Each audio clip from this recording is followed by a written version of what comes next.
जय मसीह की मेरे प्रियो। आज का जो वचन है दूसरा तिमुथियुस चौथा अध्याय और सातवां पद है, जो कि बताता है, मैंने एक अच्छी कुश्ती लड़ी है और अपनी दौड़ को पूरा कर लिया है और अपने विश्वास की रक्षा करी है। तो पौलुस ये बोल रहा है मृत्यु से पहले, क्योंकि वो जान चुका था क्योंकि उसकी मृत्यु निकट है। तो वो एक भेद हमको बताता है क्या, कि ये जो विश्वास है वो एक कुश्ती के समान है। कुश्ती क्यों बोला गया? क्योंकि ये 1 टू 1 फाइट है। आपको अपने विश्वास और आपकी परिस्थितियाँ जो बोलती है और जो आपका दिमाग बोलता है उसके विरुद्ध आप काम करते हैं, क्योंकि विश्वास का आधार सिर्फ विश्वास ही है। तो पौलुस के जीवन बहुत परमेश्वर ने उसे सामर्थ से भर दिया, जो कि एक फरीसी था। मतलब ही वॉज वेरी रिच, पहले से ही बहुत रिच था। लेकिन जब वो परमेश्वर की सच्चाई में और परमेश्वर के प्रति उसके प्रेम को जब वो दूसरों को बताता था, प्रचार करता था, तो आज मैं बताना चाहता हूँ कि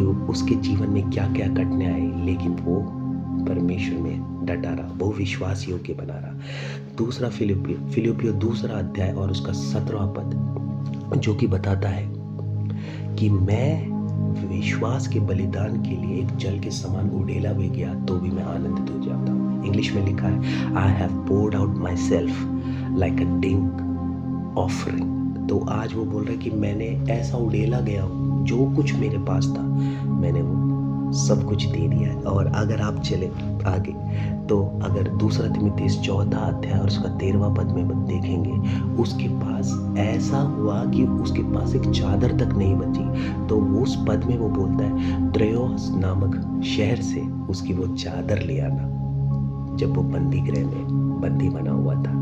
यही नहीं, जब आप आगे बढ़ेंगे, फिलिपियों की पुस्तक तीसरा अध्याय और 8वां पद, वो ऐसा बताता है, मैं प्रभु यीशु मसीह की पहचान की उत्तमता के कारण सभी बातों को हानि समझता हूँ, जिसके लिए मैंने सभी वस्तुओं की हानि उठाई।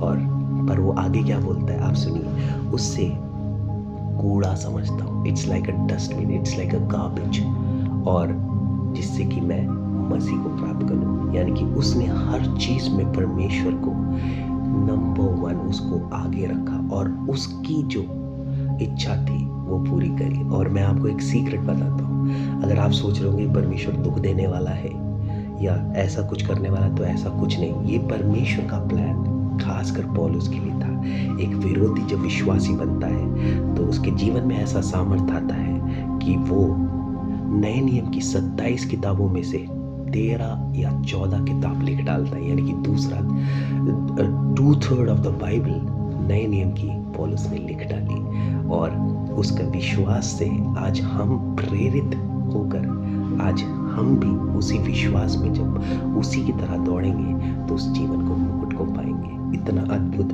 है प्रेरित पौलुस का जीवन। पौलुस का मतलब है थोड़ा सा, उसने अपने आप को परमेश्वर के लिए बिल्कुल हम्बल कर दिया और परमेश्वर का वचन ने उसको, आज तक हम जब बाइबल पढ़ते हैं तो उसके जीवन से प्रेरित होकर हम भी विश्वास में एक नए सामर्थ्य को पाते हैं, क्योंकि यही है मसीह जीवन। जब तक आप जानते हो, पहचानते हो, तो परमेश्वर का वचन पूरा होता है। और वचन एक्स 9 में कुछ ऐसा बोलता है, 9 का 16वां पद, यीशु पौलुस को बोलता है, वो क्या बोलता है कि तुझे मेरे कारण सफरिंग होगी, you have to suffer for me Paulus. तो आज वो वचन पूरा हो गया उसके जीवन में। और जब वो ये सारी सच्चाई को जानता है, तो फिलिपियो चौथा अध्याय 11वें से लेकर 13वें पद तक आप देखेंगे, तो पता है क्या बोलता है कि I have learn to be content in every situation, the secret, he has learn the secret of being content in every situation. वो हर एक हालातों में कंटेंट रहने का भेद को जान चुका है। वो क्या भेद है? प्रभु यीशु में विश्वास और उसका प्रेम। जय मसीह की।